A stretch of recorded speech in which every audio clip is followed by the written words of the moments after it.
Welcome to Complete BS, the official podcast of couch coaches everywhere. Not just football.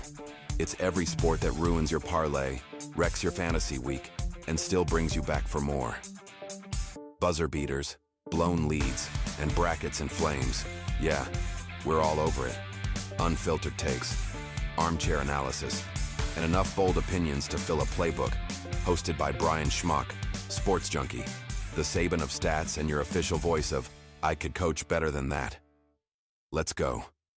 Couch Coach Nation, the regular season is over. Conference championship games are in the books. And while we're at the end of the season, I want to remind you that while seasons end, conversations don't. As the official podcast of Couch Coach Nation, join us at www.couchcoachnation.com. This is where discerning fans talk ball all year round. We use real names, real respect, and really knowledgeable fans. There's plenty of holes in the internet to crawl into if you're a football troll. But if you want good, honest conversation all year with legends of the game and a peek behind the curtain of some major programs, I invite you to join us at CouchCoachNation.com. Now let's take another trip on the coaching carousel. Penn State finally ended their saga looking for a replacement for James Franklin by hiring Matt Campbell. I think Matt Campbell's a good coach, but this search was a mess. You fired James Franklin, who in just over 11 seasons gave you 6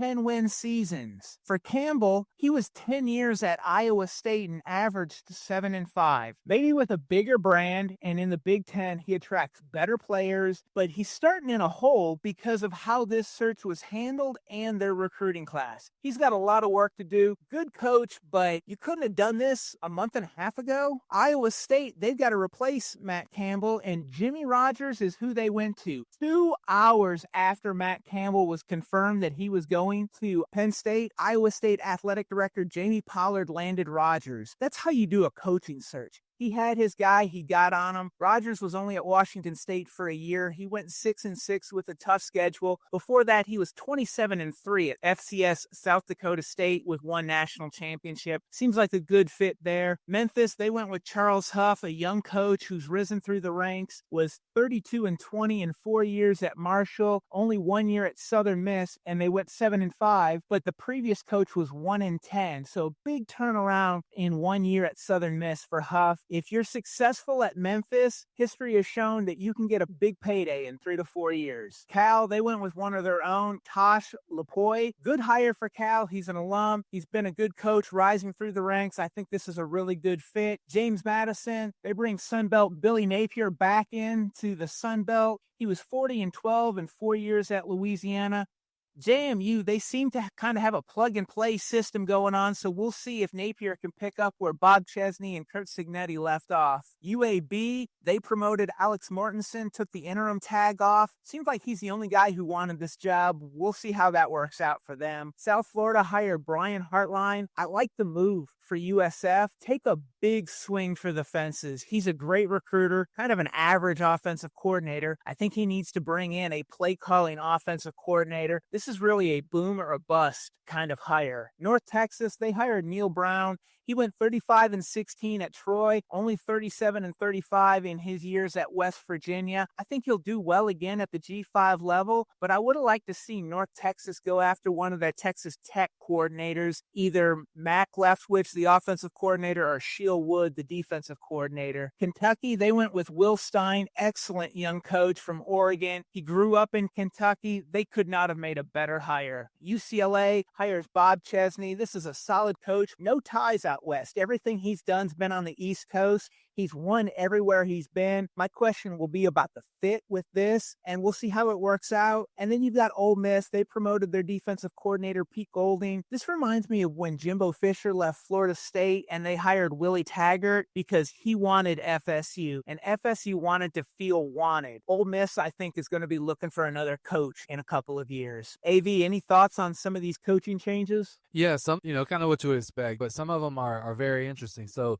To me, Penn State firing a coach that's been there that long, that early in the season, and not seeming to have a plan on how to replace him, and they ended signing day with, I think, 2 commits. I mean, that was weird to me. They ended up getting a good coach in the end. We'll see how that plays out, but it's just odd to me that they let it play out this long. I think a sneaky good hire is Tosh Lupoi. He's been a SEC guy for a long time under Saban, Kirby, that crew.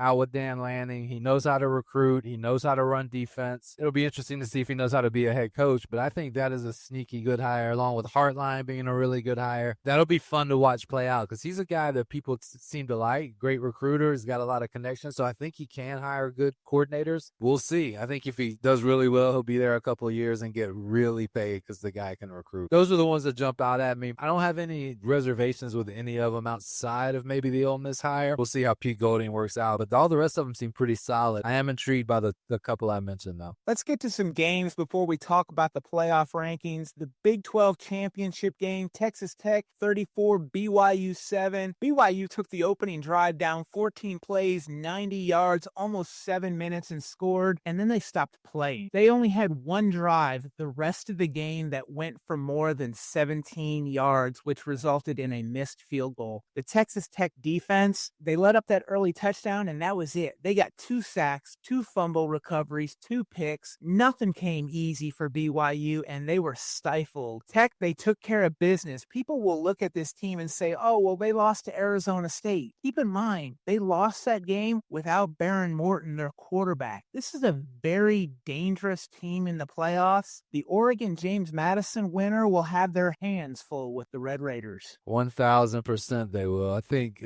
Texas Tech is right up there with Indiana, Ohio State, and Georgia. I mean, obviously they're ranked in the top 4 of them, but I think as far as talent goes, they are really well put together as a team. That defense is fun to watch, man. And that was a difference in the game were the turnovers. And they create a lot of turnovers. They started to have 4 possessions and started in BYU territory. I mean, you win games that way. The line of scrimmage battle wasn't close. Ben Roberts was all over the place, and he's their second best linebacker. So that just goes to show you how deep they are, how good they are. Their offense can score, too.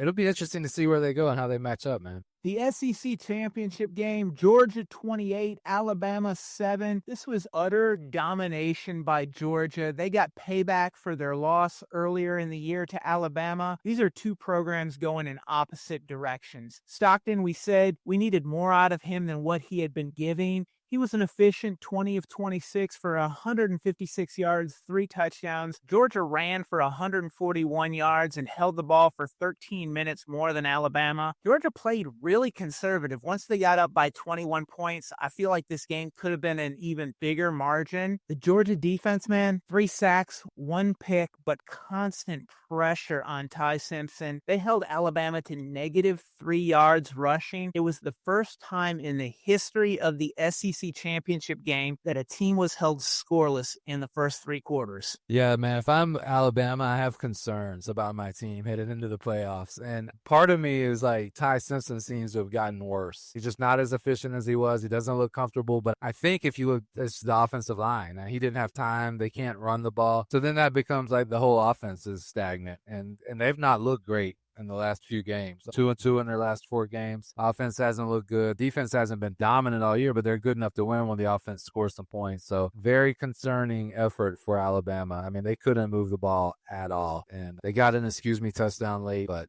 I don't know, man. If I'm Alabama, I'm wondering what's going on. When we move to the night games, one of them, the Big 10 championship game, Indiana 13, Ohio State 10. I hoped this game would be good, and it delivered. I love offense, but this game was totally entertaining watching 2 really good defenses go to work. Indiana being able to outrush Ohio State 118-58 was pivotal. The Buckeyes D had been stingy all year versus the run, and the Hoosiers were able to average 3.5 yards per carry and pick up first down after first down. Ohio State, they were 4 for 12 on 3rd down. They had 2 long second half drives where they came up with no points. A 12-play 70-yard drive that they went turnover on downs, and then a 15-play 81-yard drive drive with a missed field goal. The Indiana front seven, they sacked Julian Sayin 5 times. Coming into this game, Ohio State had only given up 6 sacks on the season. They had a great defensive game plan, and they kept Sayin moving around and really uncomfortable in the pocket.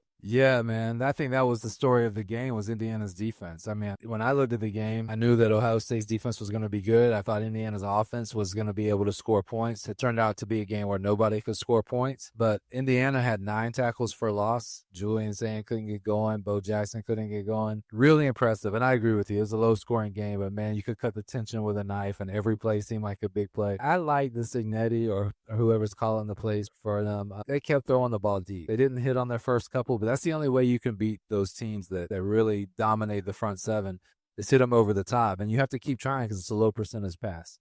And they did, and they finally started hitting them, and they won. The difference to me, though, in the game, I mean, obviously, like, this is a little bit obvious, but Ohio State gets inside the 10 twice and gets 0 points. You can't do that and win in a Big Ten championship game. Absolutely. Well, game balls, we're going to give them out, and we could give game balls to the Texas Tech, Georgia, and Indiana defenses. All 3 were really stout over the weekend, but I'm going to go to the Sun Belt and give my game ball to James Madison running back Wayne Knight. 21 carries, 212 yards, 1 touchdown. He also caught 2 passes for 11 yards, taking James Madison to the college football playoffs. AV, how about a game ball? Yeah, I'm going to give mine to Charlie Becker, as Gus Johnson called him all night. Charlie B from Nashville, Tennessee. I just talked about having to throw the ball over the top of those defenses, and he's the one that was catching those long passes. He had 126 yards on 6 catches, no touchdowns, but a lot of impact plays. Charlie Becker was one of the differences in the game. Well, we're going to skip our normal I've got questions and just have some generalized I've got questions around the CFP rankings that came out. I've got no issues with 1 through 4. I think Georgia could have been 2 and Ohio State 3, but 2 and 3, it doesn't really matter. I've got no issues there. I think 5 through 7, those teams were right. I think Ole Miss's resume is better than Oregon, and I would have had them ahead, but that's splitting hairs. And we pretty much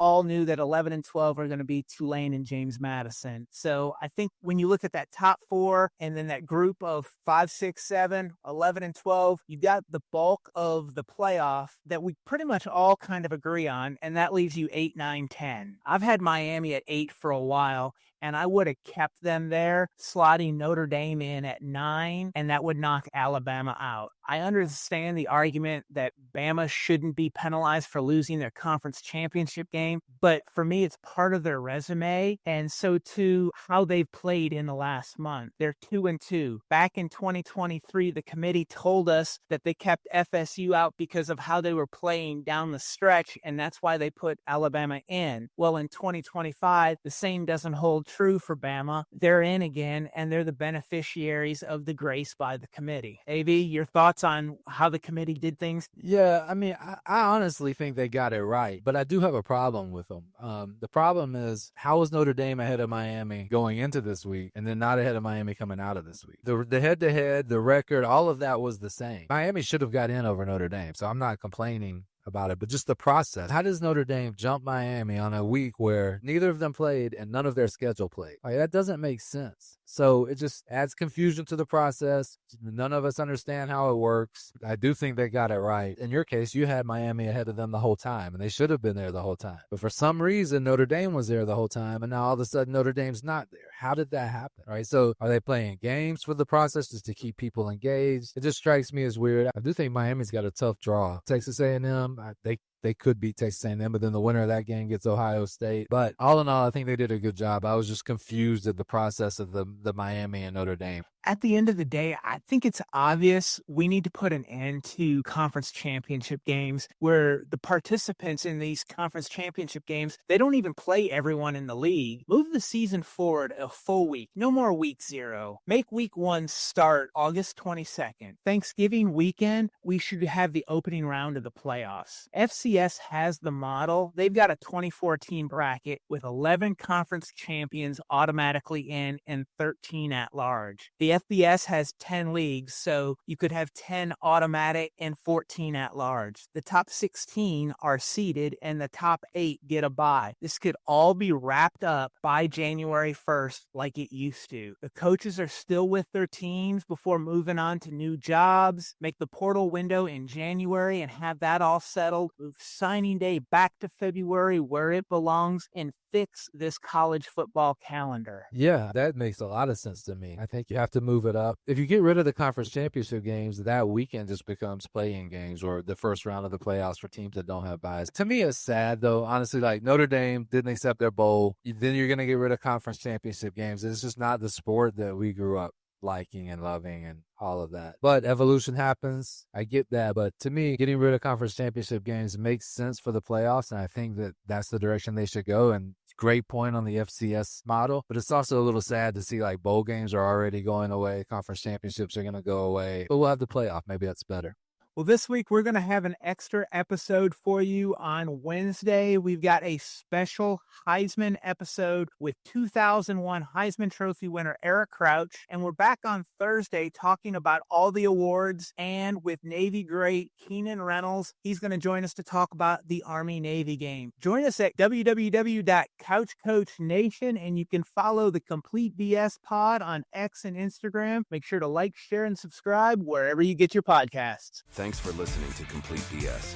Be sure to subscribe, share, and follow us online. And tell us what you think of this episode. Use hashtag CouchCoachNation, and let's keep the conversation going. Hey guys, finding the perfect gift for the food lover in your life is easy. Thanks to Goldbelly. Goldbelly ships America's most iconic foods straight from world-famous restaurants right to your door. So if you want to treat someone to Joe's Stone Crab from Miami, Franklin Barbecue from Texas, or desserts from famous foodies like Ina Garten or Martha Stewart, Goldbelly has you covered.